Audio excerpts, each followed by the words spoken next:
We also want to be training more fishermen. So there's different things we can do to equip our people to be more effective inviters. Now, one is what I call shareables. Now, a shareable is something we give to our people that they can share. So, for example, a sermon shareable is some skilled preachers will end their sermons with a takeaway, one point that I can walk away from this sermon with something to apply to my life. That's a silver medal. A gold medal is something not only can I apply it to my life, but I can share it with my friend or neighbor. So giving somebody something from that message that's not only for them, but they can also share at the water cooler. You can also have web or video shareables. So, for example, I've had many occasions where someone has asked me about my church. And instead of just telling them about the church, I actually had a video on my phone or on our church website that I figured like, oh, this is what my church is like. And I could show them. Now, our church was very, very progressive, very, very modern. And so when people would see that, it's like, oh, wow, I didn't know church could be like that. That looks really cool. Okay? If you're unchurched, your only image of church you have was given to you by Hollywood.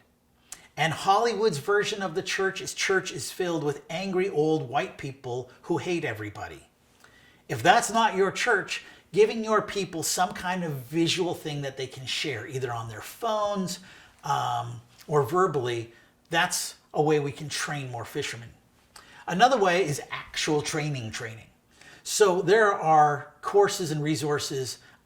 Becoming a Contagious Christian by Mark Middleberg is an awesome one. Just walk across the room from Willow Creek. Different tools there that you can actually do as a small group curriculum, or you can even preach it as a sermon series, or do both. But a lot of the times our people are hesitant to connect with people and have spiritual conversations because no one has actually ever showed them how. And quite frankly, this also applies to a big number of our pastors. Just think about your typical pastor. Your typical pastor was once a typical person in their church. Probably a young person, but grew up in church and nobody showed them how to share their faith. But then they went to Bible school where they learned a lot of theology, but no one showed them how to share their faith. And now they're pastoring a church and they don't know how to share their faith. Okay? There are tools that teach you how to do this in a non-creepy, non-weird way. So you can actually train and equip your people on how to connect. Of course, doing special events. We already talked about bridge events. These are an excellent opportunity to connect with more people. Something else is what I call the pride of excellence can help your own people connect. Now, when I say this term pride of excellence, I'm not talking about arrogance kind of pride. So I'm not talking about pride in a negative sense, but pride in a positive sense. And here's the concept. It's easy to invite somebody to something I know they're going to love. So if I know you are a rabid carnivore, I've got no problem inviting you to a steakhouse. Even if I'm an introvert, it's easy to invite somebody to something I know they're going to love. It's really hard to invite somebody to something I know they're going to hate. So what's happened with many of us in our lives as Christians is we once heard this stirring message or maybe guilt trip from a pastor that we need to invite a non-Christian friend to church. And we did that. I went out and I invited a non-Christian friend to church and then spent the whole time apologizing to them. I'm sorry it's usually cleaner. I'm sorry there's usually more people here. I'm sorry the other worship team is the good one.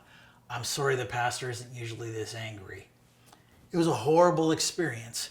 And we learned never, no matter what people says, never invite somebody to church. It's going to be bad. Well, what if your church wasn't bad? What if you were confident that, hey, if anybody came to my church, they're going to have their socks knocked off, that this is going to be amazing, that the building's going to be nice, the experience is going to be good, the worship is going to be amazing, the message is they're going to understand, and it's going to connect to them. Dude, you need to check this out. It's easy to invite somebody to something I know they're going to love. And when we make sure our churches are churches that people are going to love, this makes it easy for our people to invite. Now, good net fishing leads to good rod and reel fishing. So net fishing, that's what we do collectively. So when Jesus talks about fishing, this is what he usually has in mind, is fishing as a teamwork event.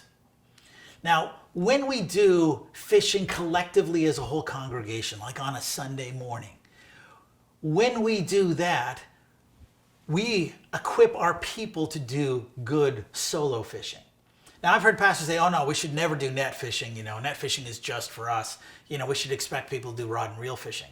Well, that literally doesn't work. It's never worked. It doesn't work anywhere. There are no positive examples of that. But I've seen tons of examples of when we do good net fishing, we preach the gospel in our churches on Sunday morning. We expect non-Christians to come on Sunday and we expect them to get saved, and they do. That also equips our people that even when they're not at church, they can do one-on-one evangelism. So group evangelism leads to excellent one-on-one evangelism. Where if we just say, oh, shepherd don't make sheep, sheep make sheep, it's your job to go reach people. Okay, that's just passing the buck, leaders. That's not good. We need to understand that good net fishing will lead to good rod and reel fishing.